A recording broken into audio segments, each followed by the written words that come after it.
like the more I have to analyze like stormtroopers and the entire like status of stormtroopers, like it's just horrible. It's horrible that there is these either clones or kidnapped people that are that are forced into being soldiers against their will, and then we just like cheer when they're slaughtered en masse. I don't think the stormtroopers were forced to be troopers against their own will. I think all of them are like, people who go in to apply for that job. The First Order are those stormtroopers are stormtroopers forced to be stormtroopers against their will. Well, the problem is we don't really have too much information on where stormtroopers come from in the original trilogy. We know where they come from in the prequel trilogy. They're clones. We know in the sequel trilogy they're kidnapped children. In the middle, do they sign up? Yes. But even if they do sign up, they're tricked into it like any other soldier from a military. I'm sure there's patriotic propaganda on their TVs, and they think they're making a difference, or they come from a really poor family and they have no other economic options. I mean, it's not. I'm not going to feel good about these poor stormtroopers, getting murdered.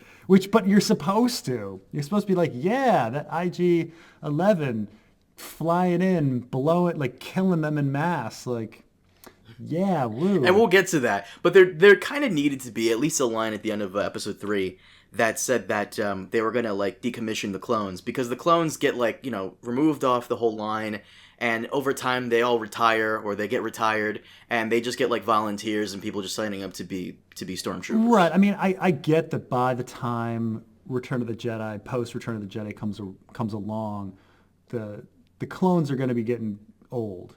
Because even the young, like we saw some young clones in Attack of the Clones, young. They were Boba Fett, they were Boba Fett age versus Jango Fett age. We also saw Jango Fett age once, and so we know that they double twice. They have twice the rate of aging, and so between Attack of the Clones and this, there's 25 years. So that means they're about, those guys will be, 50 something, in the mid 50s. They're probably a little past Stormtrooper age. So they're probably not clones, because those clones are all in retirement. Right. On their retirement planet,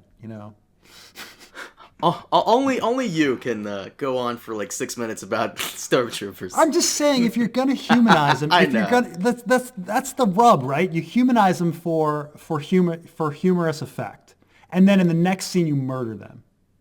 Like you make them likable. They're like regular Joes, right? And then you murder them the next scene. Well, I mean, you got who else are you gonna kill? Random bounty hunter guy? I guess it's just, I don't even know.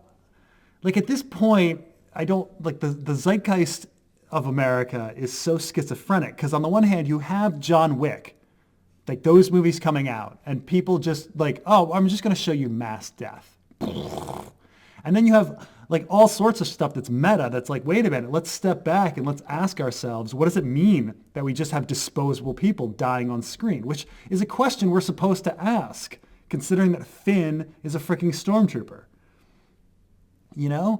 And then we have this like contradiction. Like, am I supposed to be mindless like John Wick, like original Star Wars when it came out? I'm not supposed to think about it. They're just grunts, Or am I supposed to realize that each of these people is a person and has feelings, and they had a whole life before that. Someone like birthed them and raised them and changed their diapers and looked at them with doting eyes and cared for them and raised them just so IG-11 could fucking kill them in a 1-second scene.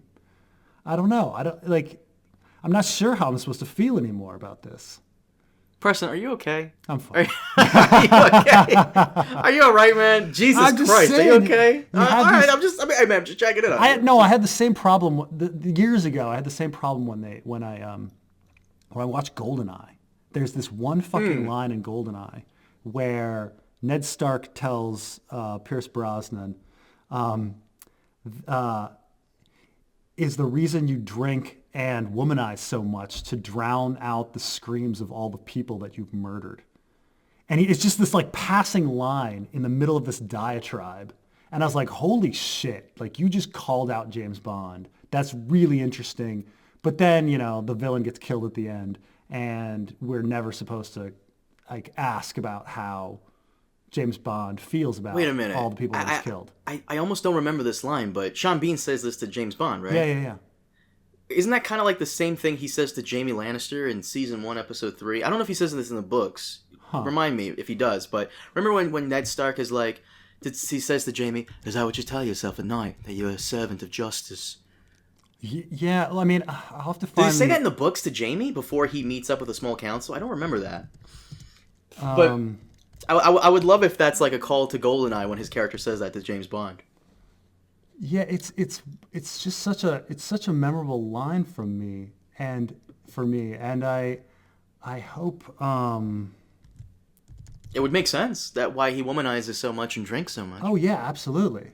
Mm-hmm. And here it is. Oh please, James, spare me the frode. I might as well ask you if all the vodka martinis ever silenced the screams of the men you've killed, or if you'll find forgiveness in the arms of all those willing women for all the dead ones you failed to protect.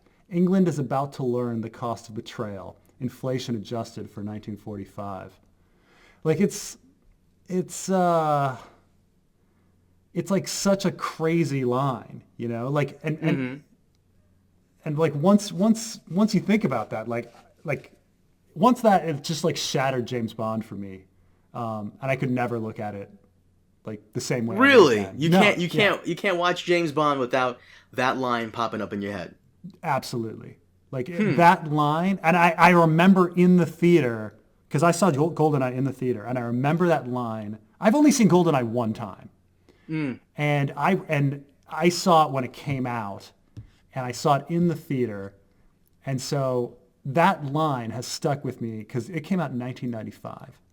So that line has stayed with me for nearly 25 years. It's about the only thing I remember about GoldenEye, except for I'm invincible. Like I remember like those two things.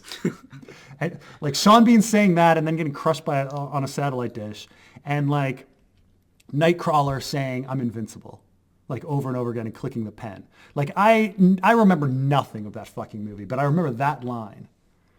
And it just like, it killed James Bond for me. Like, I think after that, I'd watched On Her Majesty's Secret Service. And I remember George Lazenby skiing down the slope, and he pushes some guy into a snowmaker, and he gets chopped up and blood spurts everywhere. And he turns to the woman and he says, "He had a lot of guts." And I was like,